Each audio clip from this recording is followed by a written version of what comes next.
Welcome back to the Berg podcast. Thanks for joining us today. Today we got me, Brian, and with me is Ford. Hey, everybody. And Dan. Hey, everybody. And we're just checking in. We're catching everybody up on what's been happening the last couple of weeks, what to expect in the next couple of weeks, and seeing where things are as we sort of get back to normal work here. Snow equipment is finally making its way back to our shop. It's off the job sites. Yeah, a little scare there, right? Like we pulled the snow equipment and then snow popped up in the forecast. Yeah, of course. And it was coming down like sideways that one day, and I'm just sitting there going like, no, we don't have anything there to do anything with this. Better not keep going.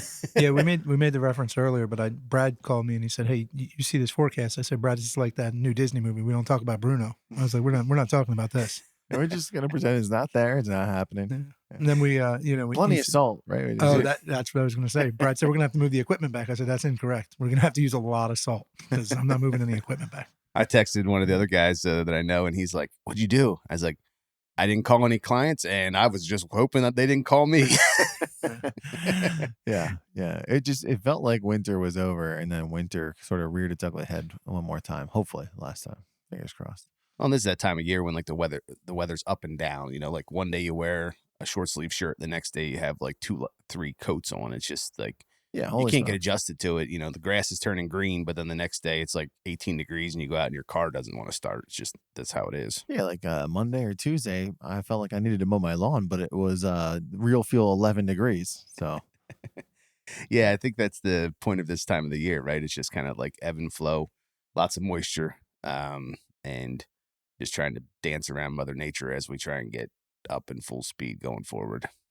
Yep, for sure. Yeah, and this year's going to be interesting too, Ford, because we didn't shut down. You know, like in past years, we've always thought that earthwork, heavy civil excavation is a great match for snow because we just, you tend not to do that work over the winter. But as we've continued to grow, we had several jobs that ran straight through the winter with large groups of guys on them, large teams running those jobs. Continued to do snow as it came. Not a big snow year, but we had some snow. We had events we had to deal with. But as we get back into spring and back into our full work season again, we have a significant backlog. We're continuing to grow the team, both on the estimating and the internal side, as well as out in the field, trying to get a little bigger and a little better. Put some really qualified people out in the field to help us get this work done. So. Yeah, and we just added what, over the last week and over the next 2 weeks, we'll have added, I think, 5 or 6. Yeah, we're in excess of 5. I think we'll be just under 10 guys. We'll have grown by over the last, 30 calendar days. Yeah. Well, and with that, I actually thought back to one of the podcasts we did a while ago about like the thank you walk, right? And you had talked about that, and I was like, we did that was Thanksgiving, and we were, really reflecting and thanking everybody. But we just came through a hard season where, as Dan said, we were working on both ends of the stick, as per se. We were trying to handle the snow. We were trying to keep the dirt projects going. And, it's just the time again to thank everybody for their hard work and their ability to get things done during the challenging season. Yeah, for sure. And we actually had the opportunity to do that the other day, right? Dan and I got out to a bunch of sites, which is always fun for me. I don't get to see the sites that often. So I wish we could have picked maybe a 70-degree day instead of a 34-degree day, but standing on top of the hill at the scalp level was... Yeah, that was the wrong spot. That was the wrong spot to stay. I think Tom set us up there. He put us in the coldest place and then just watched me. He took the dozer back into that corner and then wanted to have a conversation. You and I were not dressed for it. No, I was dressed warm enough to walk around, not warm enough to have a conversation. That was, wearing our hard hats. I didn't have my liner that we gave out on. I didn't have my beanie on, so my ears were going to freeze off. Yeah. I mean, I left my jacket in the car. I thought, we don't want to interrupt, right? A lot of good work happening. I don't want to stop progress. We'll walk around real quick, say hello, distribute the books, and we spent a little more time outside than I was prepared for. It's funny we're running around. We'll stay at Scalp. We're at Scalp, and we get there, and I'm on the phone trying to get off of a phone call, and one of the GC's reps pulls up next to us and wants to have a conversation about where I can or can't park. And I don't care because I was just going to drive in the site. I just didn't do it yet. And so we're going back and forth, and I'm trying to get off the PM huddle call. And in the meantime, we go to pull in, and one of the track loaders, the small rubber track loaders, had gotten stuck in the mud because it's spring and it's muddy. And And so I walk around and Paulie says that every time you come here, something is going wrong. And I was like, well, let's just hope it's only when I show up and not that we're just constantly fighting through things not going right. And, uh, and they're trying to wedge the thing out. And I looked at Paul and I was like, you know, you got to lift this machine out. Right. And he was like, yeah, I know. So it was a funny thing, you know, cause it's just, that's the conditions this time of year. You know, you feel fine. And then all of a sudden you get into a little bit of mud and it's a lot of mud. Right. And actually, it is so funny because, that guy, he's just doing his job, right? He's trying to keep things happening, trying to keep drives clear, et cetera. And it felt a little bit to me like indicative of the exact thing we're talking about. Like, he pulls up and we're on the phone, and so I rolled the window down and say, "Hey, how are you?" And he said, "Who you guys with?" It's a Berg Construction, and showed him our stuff, and he's like, "All right, well, if you're not going to be here very long, you can park there." And I was like, "Okay, yeah, I think we're going to be here about 10 minutes." Well, Dan's call took probably 10 minutes, but that's okay. Um, he came back around and he said, "Hey, you can't park over here." I said, "Yeah, I'm sorry. We're wrapping up this phone call. We're gonna move." And he's like, "Good, but you just can't park over there either." Right? And we're like, "Okay, so not off site, not on site. Is there somewhere you want us to park?" Down at the Wawa, like 3 Yeah, miles away. I was like, What did Tom say? yeah. What did Tom say? Yeah, some of the guys are parking next door, other businesses, of FedEx, wherever they can, just to hey, not be in the way, keep things happening. And he ended up pulling us like right into the construction entrance and said, "Oh, so just basically park in the middle of everything." And I thought, well, this doesn't seem like the right place to park either, but what do I know? Oh, it was really funny. The other day I had a meeting with one of the big stone suppliers in the area. And we were just talking about this area and how there's just not large volumes of land for any project. And I was joking, we call it the postage stamp, and how like we're doing job sites on a postage stamp where we're bumping into everybody, all the subs are bumping into each other. And that's just the nature of the Northeast, because there's not a lot of big chunks of land left.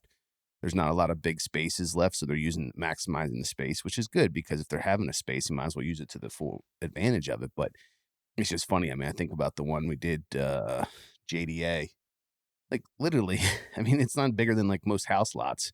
And they put this huge building up and all that kind of stuff. And the challenges it creates for our team to be able to work amongst everybody else, still get the schedules done, things of that nature. But it's just the reality of where we are. We don't have pans and we're not moving 600 acres. It's, 1 Yeah. acre job site, and 94% of it's being used for something. Well, and our work's all over the place too, right? I mean, and I don't get to see it as much as you guys do, but it just in that day, I saw one of our landfill projects, immense, like open space everywhere, and not a lot of usable space, but open space everywhere.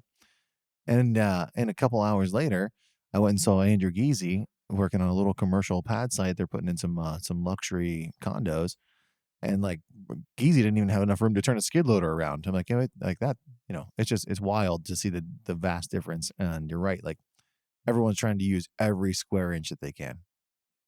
I was going to say that, Brian, as we drove around, it is always something to see. You know, you go from special projects on a 1 to 3 acre site, building a nice house, sloping, and then you go to commercial, and you could be anywhere from, we were at Longwood, and you're sitting there with the greenhouses and the gardens and the fountains over your head as they're building underneath of it. Then you turn around, you go to Wilbur. It had that just amazing view that Wilbur has overlooking Bethlehem and the steel mills. It's neat from a visual standpoint. Then you go to Rolling Hills, and it's just wide open. These guys just blowing in hundreds of thousands of yards of dirt. And it's just it's such a wide variety of things that we do, that our guys are just able to jump from job to job to job, just succeeding. Well, and actually, I was talking to Andy, one of our truck drivers, the other day, and he was just talking about the job site that he's been working on, where they literally had to back through a building to get into the job site. Jeez, yeah. He's like, Yeah. when you see it the first time, you're like, that truck's not fitting through there. And he's like, I literally had to constantly all day back in and out through this building. He said, if you're down the hallway, there's actually people that live there that actually can see, like, all of a sudden a tire shows up through the window, and then like there's a truck door, and then the back of the truck. He's like, I want to take a picture through that doorway and like see what down that hallway looks like when all of a sudden a big triaxle goes rolling through the building. Yeah, that's too funny. But yeah, I think the thank you part of it is, and we were able to do the books, and we were able to Right. get some extra cash into some guys' hands and stuff like that at this time. But I just thought it was important that we The book's a fun talk touch about too. that. Yeah, I mean, I get to see it less than you guys do, but most of us know what the site looks like, the equipment looks like. But guy's family doesn't necessarily know what he's doing all day or where he goes for 10 hours and why he comes home so dirty and tired all the time, right? So the book's actually a cool touch. We started that last year, but I'm glad we're continuing to do that because a little snapshot of the awesome things our folks are doing. Yeah, you know what's funny too is you get like, we talk about Eric Jumper in the pictures, and he does the Sunday service and everything. And there's a lot of focus on the equipment, the machines, the irons. It's important, it's big, people love it. But one of the things I've really taken away as Bill Witt started to take pictures and sort of give us some direction as to what we're actually taking pictures of, that you notice is how many of the pictures are focused on the people. You know what I mean? It's a dozer is an amazing machine, and I take nothing away from it. But even in a picture of a dozer, a lot of times, if you actually look at it, the focus is actually the guy running the dozer or the person with the stick holding the grade, or it can be something else. Paving's even more so, concrete's even more so. But almost anything we do to see the people, that's one of the things that really comes through in the book. Is there's pictures of big equipment and it's neat, but it's the guys that are making that happen that it is usually the focus of those pictures that we identify, that we identify with. Yeah, that's for sure. Yeah, equipment, takes fuel and whatever, but it rusts away and it disintegrates. But you know, that's not the heart of the company. That's not the people that get the job done. The men and women that actually, make this thing tick. That's the important part. I mean, usually, hopefully, they're in a cab, maybe with the windows closed and the air conditioner, the heat on, whatever, depending on the temperature and what they're doing. But that person pulling the sticks or whatever it is, or working on the computer, whatever they need to be doing for their job, that's what actually makes it tick. The rest of the stuff just is inanimate objects for the most part. Well, what's funny too about the equipment is, when we talk about this, is we have made an effort to really have solid equipment, and not just solid, but cabbed in with the right features and the right things to try and make it a little easier, because it's not easy.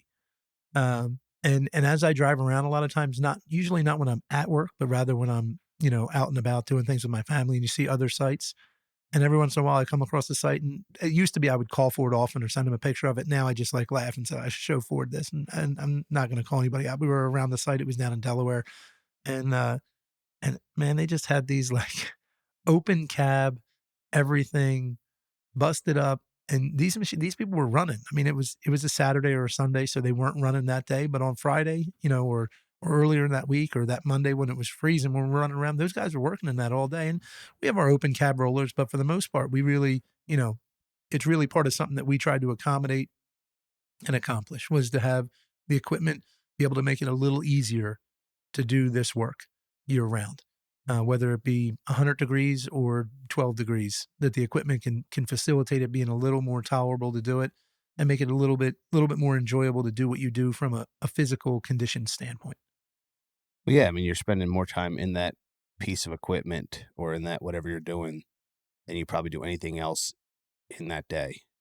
And so it's like, and that's why we like when we see people taking good care of it, because that's their house, that's their space that they gotta be in all the time. So, not being full of dirt and not having stains in there and stuff wears and you gotta replace it. But we really appreciate when we see someone that's really taking great care and pride in running a piece of equipment, because that is their space for that day, that week, that month, that year, depending on that project. And it is, it's not just that the equipment's new. Um, Comes to mind the 63. We just redid another one of the 63s, and I really think it looks outstanding. It looks amazing. I saw it when it came back, and even that the gauges were new. I mean, it was still the same old gauge. It wasn't like we went to digital, um, but it was just clean and it was new. And it's not even about the newness of the equipment, but it's the upkeep. And that's something we really want to focus on going forward over the next year. Is if each of us, just puts a little bit more focus on just taking a second, making sure you clean out the machine, you don't leave trash behind, you clean up the gauges.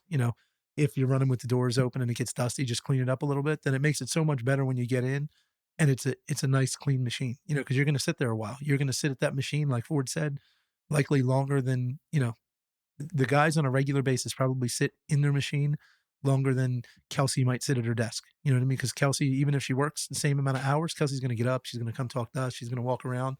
These guys get in the machine and they sit there. So caring for those machines, is really important. Well, and actually circling back to the temperature thing, like I was on a job site the other morning and it was one of those days where we had like a snap freeze again, right? And the day before it had been muddy and the machine was just locked up. The tracks were locked up. And even they had actually cleaned them out. They weren't fully caked in the night before, but just that flash temperature change, whatever material was still in those tracks, that thing couldn't move at all. Like it was just sitting there and they were trying to get it, broken free. And it's just amazing how that little bit of issue can, completely change the day on that job site because all of a sudden that machine was not available for a couple hours until they got it working again. So it's like those little things add up to, over time. Yeah, it does. And it also, we talk all the time about work-life balance, and like a little off topic here, but we talk all the time about work-life balance and about what our expectation is, how long we're going to work, how hard it's going to be. And it's one of the reasons why Ford and I are always such proponents of 10-hour days. It's because if you just take an extra 15, 20 minutes, it doesn't have to be actually hitting production. I mean, we're talking, you get done, you work 9.5 hours, you work 10 hours. You take an extra 15 minutes and you clean those tracks out, you're going to be real happy you did that if it flash freezes. Because if it flash freezes and your next day starts with it's freezing, and you're sitting there trying to chisel dirt out of tracks before you can start working, that's not a fun start to a day.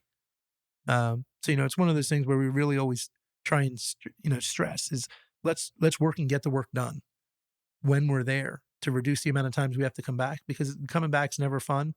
And whether it be coming back on a Saturday, having to go back on a Monday, or having to show up on just a random Tuesday when it froze and chisel out dirt, you'd been better suited to finish it up, the day before and burn a couple extra minutes to get it done than you will to have to go back and deal with it in the morning. Yeah, I think that, you know, the only way you learn that, unfortunately, is the hard way. I don't think, you know, because usually when you turn the machine on, you hit the key, you hit the gas or the diesel, you rev the engine up, it just goes. And then all of a sudden, when you have that time when tracks don't move, bucket doesn't move off the ground, you're like, yeah. I mean, I remember years when it was really cold, we used to run machines up on tires or like 2x4s just to keep them off the ground because a lot of metal space that's touching the ground. And so we would actually park equipment up off of the ground just to try and be so that the next day could at least get something done because that's how bad it was. Now it hasn't been that cold in a while, but during those time frames, there's a little bit of preparation goes a long way. Nice. What else? Anything else going on? We got Ford and I just came back from a little peer group meeting. That was productive.